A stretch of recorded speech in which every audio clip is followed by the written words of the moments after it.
Hi everyone, great to see you all again. I've got a great story for you today, and it's all about best friends. You know, I'm sure you've got lots of friends, maybe in the class there and in school where you go, but maybe at home as well. But today's story is all about the best friend, that friend you can always rely on. You see, having a special friend can be great. But in today's story, we hear more about David, and we find out that being best friends can sometimes land you in trouble. So, before the story, we have to wrap. So if you're ready, follow me. Here we go. Let's open the book. Let's take a look. Let's listen and see how good God can be. Let's take a look. Let's open the book. Let's open the book. Let's take a look. Let's listen and see how good God can be. Let's take a look. Let's open the book. Well done. You are really getting good at that. So, today's story is all about best friends. You see, David was Jonathan's best friend, and Jonathan was David's best friend. David and Jonathan were really best friends. But you see, they weren't ordinary friends. Jonathan was a prince in the royal household, the son of King Saul. And David was just a shepherd boy. So, how did David and Jonathan become best friends? If you remember, they met for the very first time the day that David killed the giant Goliath. Jonathan, the prince, was so impressed with David that he gave him his royal robe, his tunic, and even his sword.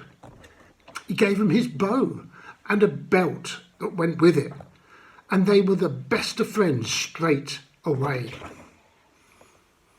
David went on to become a very famous soldier, and he actually moved into the royal palace, and he even married the king's daughter. And everything was fine. Everybody was happy. But King Saul, Jonathan's father, was jealous of David, and he knew that everyone loved David more than they actually loved him as the king. And it made him really angry. And in fact, one day whilst David was playing the harp to calm the king, Saul then picked up his spear and threw it at him. It missed, but it went right past his head, David's head, and David was so surprised he decided to run for his life. But Saul sent some soldiers after him, and they were looking for him everywhere. And even Saul himself went out on his horse looking for David, but no one could find him. Wow. A few weeks passed, and Saul had actually calmed down, and he sent David an invitation to join him at the palace for a very special festival of the new moon. But you see, after the spear episode, David didn't trust him, and he decided that he would not go to the festival because it might be a trick. So he decided to meet Jonathan, his best friend, in secret.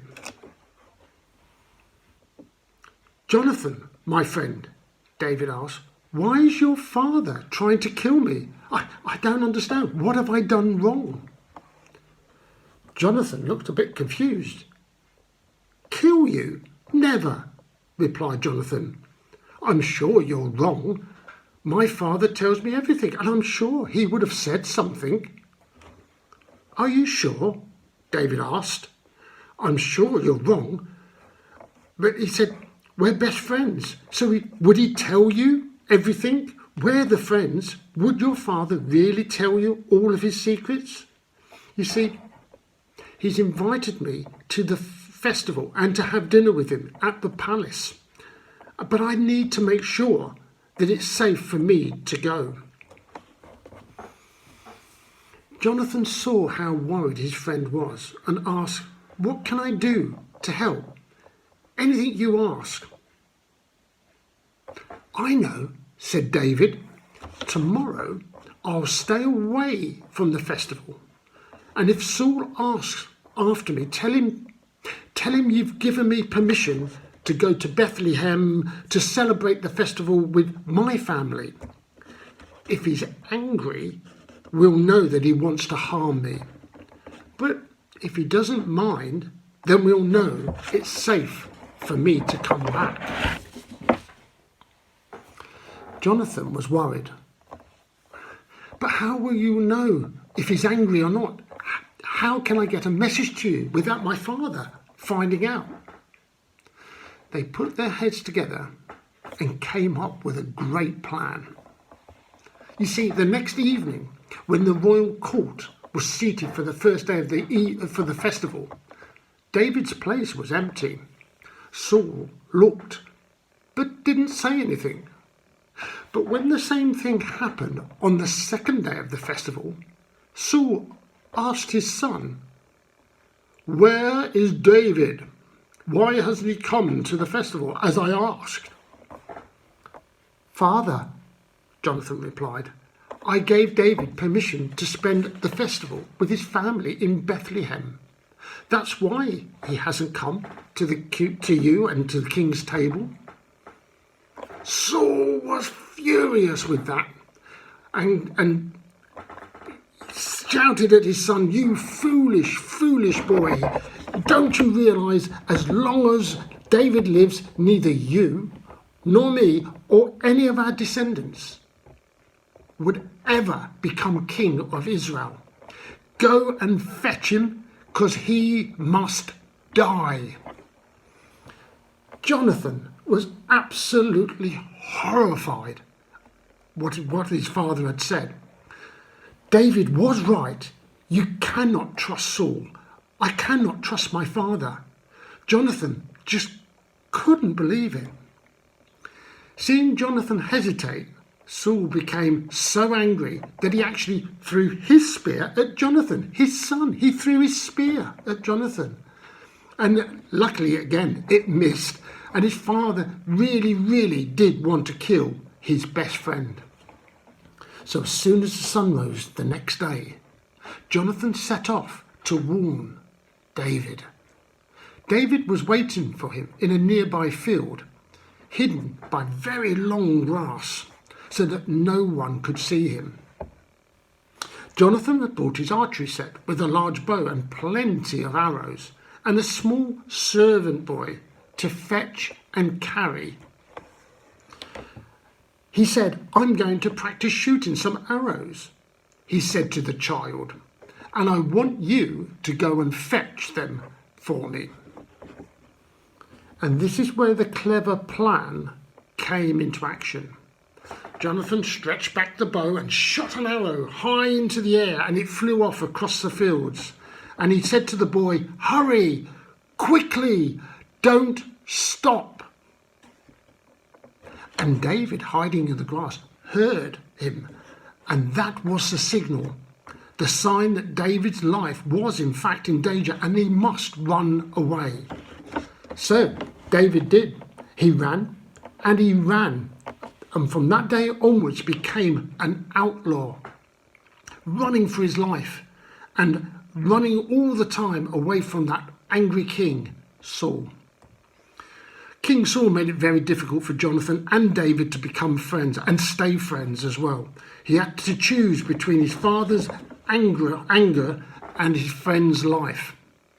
But he did choose to save his friend because they were best friends. Well, it's a difficult situation, I guess, for Jonathan in that position. You see, he had to choose between his father's jealousy, which by the sounds of it was very, very high, and his best friend. How brave it was for him to try to do the right thing and save his best friend's life.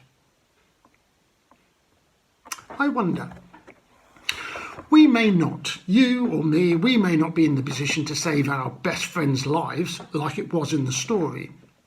But I want you to think of a time where you could have maybe stepped in to help a friend. Maybe that was yesterday or last week or some time back.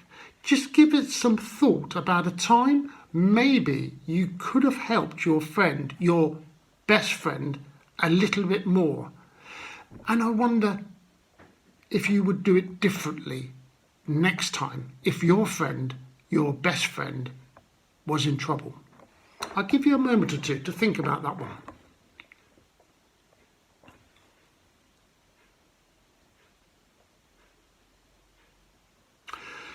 Well, I hope you have given it some thought, because it's given me some thought about it as well, because I've got a really good best friend as well. So I'm going to think about it next time he might be in trouble. So I'm going to close my talk with you today by saying the prayer. And of course, I always say this, but if you want to make it your prayer, please close your eyes and say Amen at the end. Dear God, please help us look after our friends and stand up for them if we need to. Amen. Thank you. Well, thank you for listening. Until next time, take care and I'll see you then. Bye-bye now.